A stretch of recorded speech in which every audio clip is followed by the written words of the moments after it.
నమస్తే BCN news కి స్వాగతం. నా పేరు నీలిమ. ముందుగా ముఖ్యాంశాలు.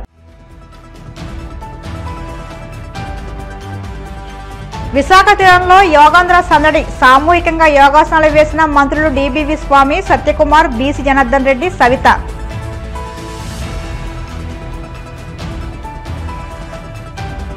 చంద్రబాబు ఏడాది పాలన వైఫల్యాలతో రాష్ట్రంలో దిగజారిన లా అండ్ ఆర్డర్. మీడియా సమావేశంలో వైసీపీ అధినేత జగన్మోహన్ రెడ్డి ఫైర్.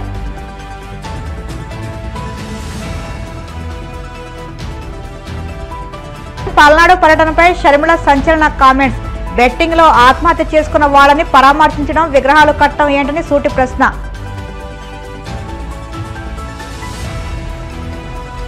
మంగళగిరి జనసేన పార్టీ కార్యాలయంలో జనవాణి కార్యక్రమం.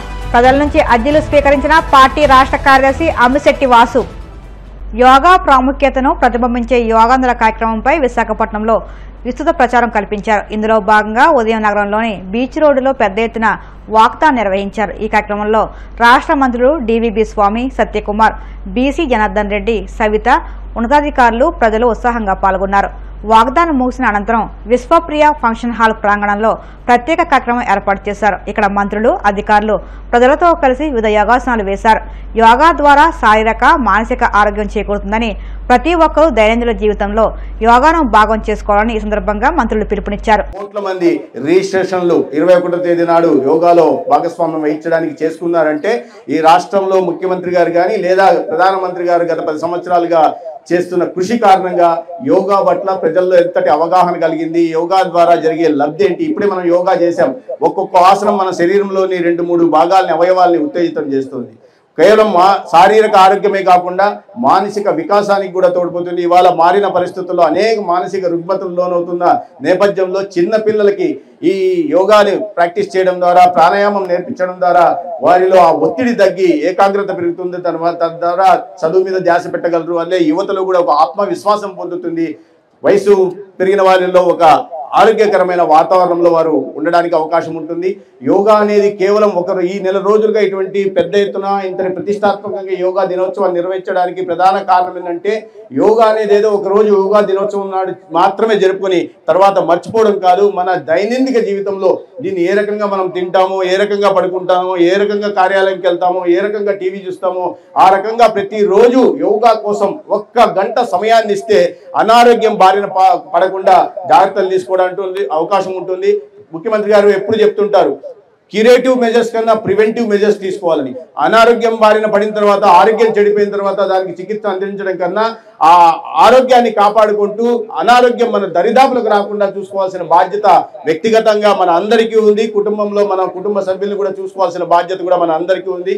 ఈ ఎల్లుండి జరగబోయే ఒక అద్భుతమైన ఈ ప్రదర్శనలో, యోగా కార్యక్రమంలో మనం అందరం భాగస్వాములయ్యి అనేక రికార్డులను బ్రేక్ చేయాల్సిందే. కేవలం రికార్డులను బ్రేక్ చేయడం కోసం మనం ఇవాళ చేయట్లేదు.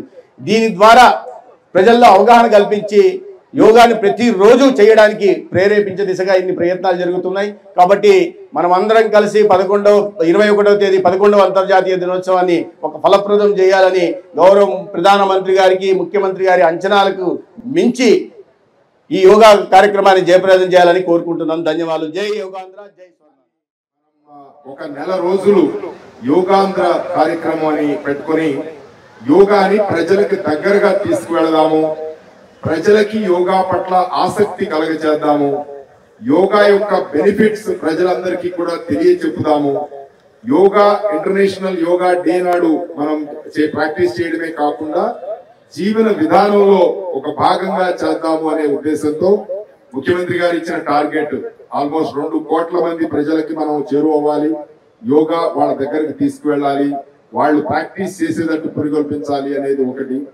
అలాగే ఒక 25 లక్షల మంది సర్టిఫికేట్ మనం ఆల్మోస్ట్ 3 రోజులు కంటిన్యూస్ గా ట్రైనర్స్ ఆధ్వర్యంలో గనక యోగా చేయగలిగితే గనక ట్రైనర్ సాటిస్ఫై బాగా చేస్తున్నారని సర్టిఫికేట్ ఒకటి ఇచ్చే కార్యక్రమం పెట్టి 25 లక్షల సర్టిఫికేట్స్ ఇవ్వడం.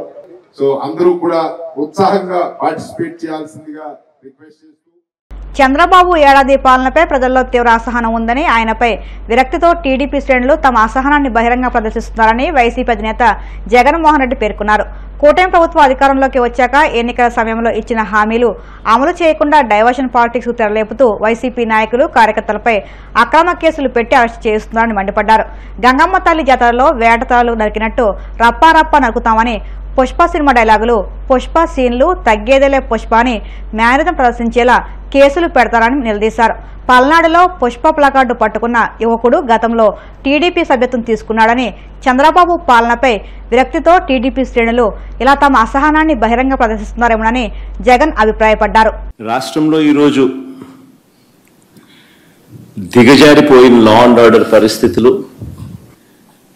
పాలనా వైఫల్యాలు, మోసాలు, అబద్ధాల మధ్య కొనసాగుతా ఉన్న చంద్రబాబు గారి పాలన. ఈ చంద్రబాబు నాయుడు గారి పాలనలో అసహనం అనేది ఏ స్థాయిలోకి పోయింది అని అంటే, ఏడాది కాలంలో ఈ ప్రభుత్వంలో ఏ ప్రభుత్వము కూడా గతంలో ఎప్పుడు చూడని విధంగా వ్యతిరేకతను చంద్రబాబు నాయుడు గారు ఈరోజు చూస్తూ ఉన్నారు.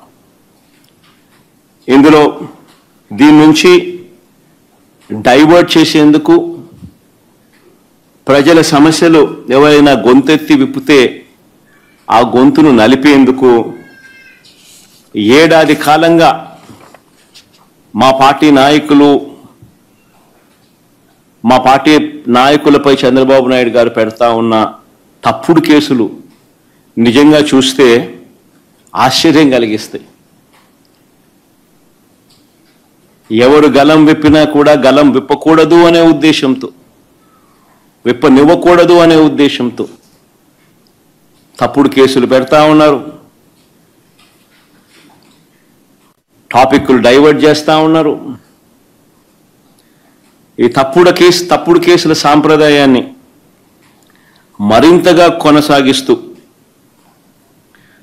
మొన్న కరెక్ట్గా నా ప్రోగ్రాంకు ముందు రోజున టాపిక్ డైవర్ట్ చేసేందుకు ఉపయోగపడుతుందనే ఉద్దేశం కూడా ఒక కారణం. రెండో కారణం, గొంతు నొక్కాలి ఎవరైనా కూడా తనకు వ్యతిరేకంగా మాట్లాడితే అన్న కారణం రెండోది.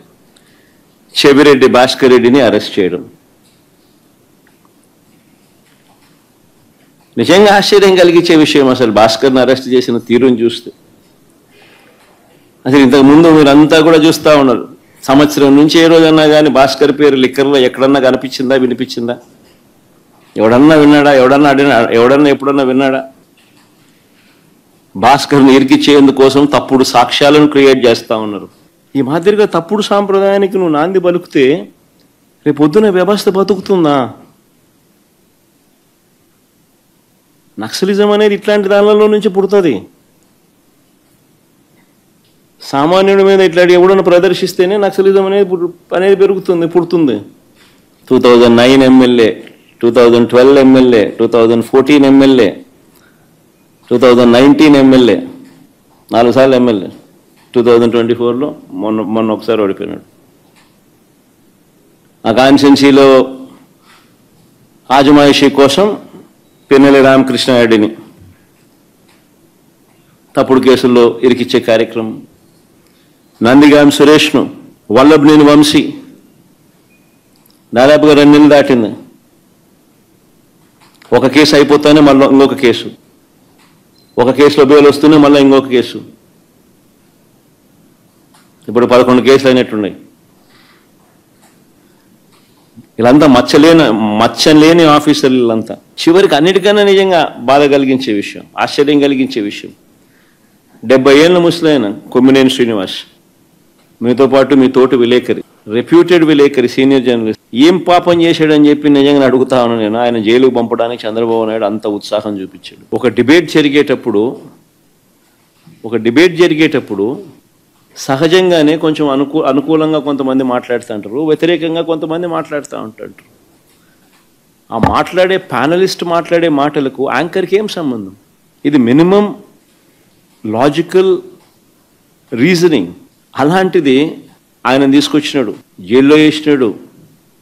కోర్స్ ఆయన మీద చంద్రబాబు నాయుడు కోపం ఎక్కువే అనుకో.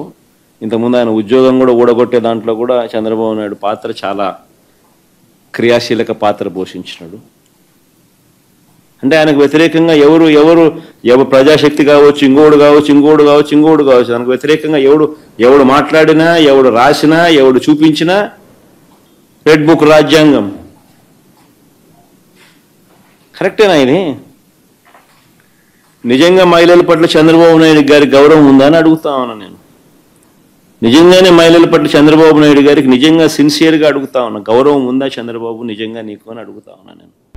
పల్నాడులో బెట్టింగ్లో ఆత్మహత్య చేసుకున్న వ్యక్తి కుటుంబాన్ని మాజీ సీఎం జగన్ పరామర్శించడంపై ఏపీసీసీ చీఫ్ వైఎస్ షర్మిలారెడ్డి స్పందించారు. బెట్టింగ్లో ఆత్మహత్య చేసుకున్న వాళ్లకు జగన్ పరామర్శ చేయడం ఏంటి అని ప్రశ్నించారు. వారికి విగ్రహాలు కట్టడం ఏంటని, సమాజం ఎటు పోతుందని అన్నారు. జగన్ ప్రజా సమస్యల మీద పోరాటం చేయాలని, బలప్రదర్శనలు కాదు అంటూ హితవు పలికారు.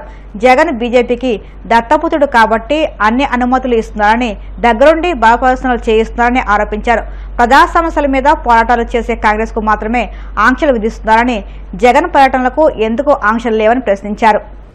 మరోవైపేమో జగన్మోహన్ రెడ్డి గారు పరామర్శల పేరు మీద బల ప్రదర్శన యాత్రలు చేస్తున్నా కూడా ఎటువంటి ఆంక్షలు ఉండవా? కారణం ఏమిటి? జగన్మోహన్ రెడ్డి గారు మోడీ గారి దత్తపుత్రుడు కాబట్టి ఆయనకి ఏ ఆంక్షలు ఉండవా? కాంగ్రెస్ పార్టీ ఒక్కటే ఈరోజు బీజేపీకి వ్యతిరేకంగా ధైర్యంగా నిలబడి పోరాటం చేస్తుంది కాబట్టి ఒక కాంగ్రెస్ పార్టీ మీదనే ప్రభుత్వం ఆంక్షలు విధిస్తుందా? చంద్రబాబు గారైనా పోలీస్ డిపార్ట్మెంట్ అయినా సమాధానం చెప్పాలి. ఒక కాంగ్రెస్ పార్టీ మాత్రమే ప్రజల పక్షాన పోరాటాలు చేస్తుంది కాబట్టి ఒక కాంగ్రెస్ పార్టీ మీదనే మీ ఆంక్షలన్నీనా? ఇంకోవైపు జగన్మోహన్ రెడ్డి గారు పరామర్శల పేరు మీద బల ప్రదర్శన యాత్రలు చేస్తున్నా కూడా జగన్మోహన్ రెడ్డి గారి మీద ఏ ఆంక్షలు ఎందుకు లేవు? ఒకవైపు జగన్మోహన్ రెడ్డి గారు అక్రమ పొత్తు పెట్టుకున్నారు బీజేపీతో, మోడీ గారి దత్తపుత్రుడిగా ఉన్నాడు, అందుకు ఆంక్షలు లేవా? లేకపోతే జగన్మోహన్ రెడ్డి గారి దగ్గర డబ్బులున్నాయి కాబట్టి బల ప్రదర్శన చేయడానికి జనాన్ని పోగు చేయగలడు కాబట్టి, లేదా పోలీసులను కొనుక్కోగలడు కాబట్టి జగన్మోహన్ రెడ్డి గారి మీద ఏ ఆంక్షలు లేవా? ప్రభుత్వం సమాధానం చెప్పాలి, చంద్రబాబు గారు సమాధానం చెప్పాలి. ఈరోజు నిన్న ఇద్దరు చనిపోవడం జరిగింది. మరి దానికి బాధ్యులు ఎవరు? పోలీసులు 100 మందితో జగన్మోహన్ రెడ్డి గారికి అనుమతి ఇస్తే వేలల్లో 1000కి పైగానే జనం వచ్చారు. మరి పోలీస్ డిపార్ట్మెంట్ ఇంటెలిజెన్స్ ద్వారా మీకు తెలియలేదా? జగన్మోహన్ రెడ్డి గారు వచ్చిన తర్వాత ఈ జనం వచ్చారా? జనం అక్కడే ముందు నుంచే ఉంటే పోలీస్ డిపార్ట్మెంట్కు అక్కడే ఉండి అది గమనించుంటే మరి జగన్మోహన్ రెడ్డి గారు అక్కడికి రాకముందే ఎందుకు ఆపలేదు? కాంగ్రెస్ పార్టీకి మాత్రమే హౌస్ అరెస్టులు చేస్తారా? జగన్మోహన్ రెడ్డి గారికి ఏ ఆంక్షలు ఉండవా? బీజేపీ దత్తపుత్రుడు కాబట్టి, మోడీ గారి దత్తపుత్రుడు కాబట్టి, తెర వెనకాల పొత్తు పెట్టుకున్నాడు కాబట్టి, అక్రమ పొత్తు ఉంది కాబట్టి జగన్మోహన్ రెడ్డి గారికి ఏం చేసినా చెల్లుతుందా? ఇద్దరి ప్రాణాలు తీసినా చెల్లుతుందా? ఏం సమాధానం చెప్తారు? జగన్మోహన్ రెడ్డి గారు ఏం సమాధానం చెప్తారు? చంద్రబాబు గారు ఏం సమాధానం చెప్తారు? పోలీస్ డిపార్ట్మెంట్ ఏం సమాధానం చెప్తారు? జగన్మోహన్ రెడ్డి గారిని కూడా కాంగ్రెస్ పార్టీ సూటిగా ప్రశ్నిస్తుంది. బెట్టింగ్లో ఓడిపోయిన వాళ్ళకి విగ్రహాలు కట్టడం ఏమిటి? వాటికి ఒక పార్టీ అధినేతగా జగన్మోహన్ రెడ్డి గారు వెళ్లటం ఏమిటి? సమాజం ఎటు పోతుంది? ఎటు తీసుకువెళ్తున్నారు? ఒక నాయకుడిగా జగన్మోహన్ రెడ్డి గారు ఏం చేయాలి? జనసేన పార్టీ ఎమ్మెల్యేలు జనవాణి కార్యక్రమంలో పాల్గొని రాష్ట్రంలోని పలు ప్రాంతాల నుండి వచ్చిన ప్రజల సమస్యలకు సంబంధించి అర్జీలు స్వీకరిస్తున్నారు. అనంతరం వాటిని అధినేత దృష్టికి తీసుకువెళ్లి పరిష్కరిస్తామని హామీ ఇస్తున్నారు. ఈ నేపథ్యంలో మంగళగిరి జనసేన పార్టీ కేంద్ర కార్యాలయంలో నిర్వహించిన జనవాణి కార్యక్రమంలో పలు ప్రాంతాల నుంచి వచ్చిన ప్రజల నుంచి పార్టీ రాష్ట్ర కార్యదర్శి అమ్మిశెట్టి వాసు అర్జీలు స్వీకరించారు. పలు సమస్యలపై తక్షణ సంబంధిత అధికారులతో మాట్లాడి పరిష్కార మార్గాలు చూపారు. ఇప్పుడు కాసేపు ప్రకటనలు.